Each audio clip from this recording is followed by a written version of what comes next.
अस्सलाम वालेकुम दोस्तों, मैं हूं आपका रूहानी स्कॉलर डॉक्टर हकीम मोहम्मद सनाउल्लाह।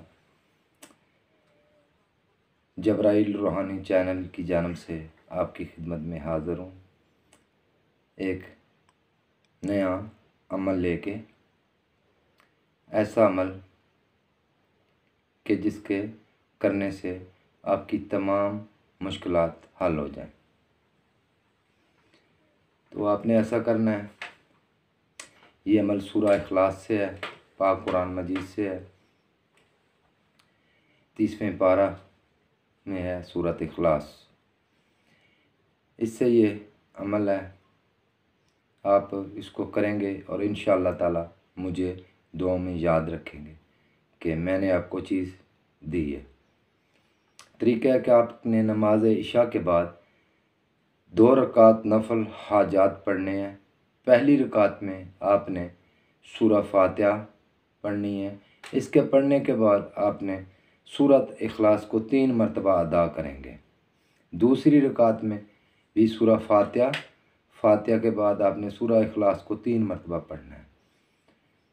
जब पढ़ लें, मुकम्मल हो गए 2 नफल, तो आपने 11 मरतबा दरूद पाक पढ़ना है। चाहे दरूद इब्राहिमी पढ़ लें, जो मर्ज़ी आपकी, वो वाला दरूद पाक पढ़ लें, लेकिन 11 मरतबा पढ़ना है, अव्वल और आखिर।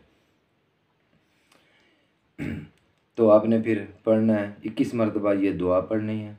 दुआ किस तरह पढ़नी है? पढ़नी है कि बिस्मिल्लाहिर्रहमानिर्रहीम,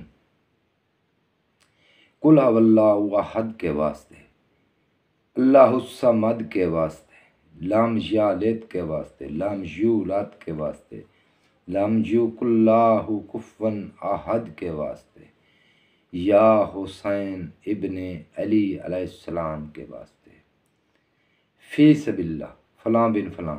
अपने काम, अपनी मुश्किल का तर बोलना है,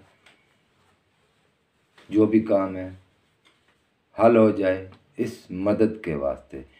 इस दुआ को आपने, इस सूरा को आपने 21 मरतबा पढ़ना है और 7 दिन ये अमल करना है।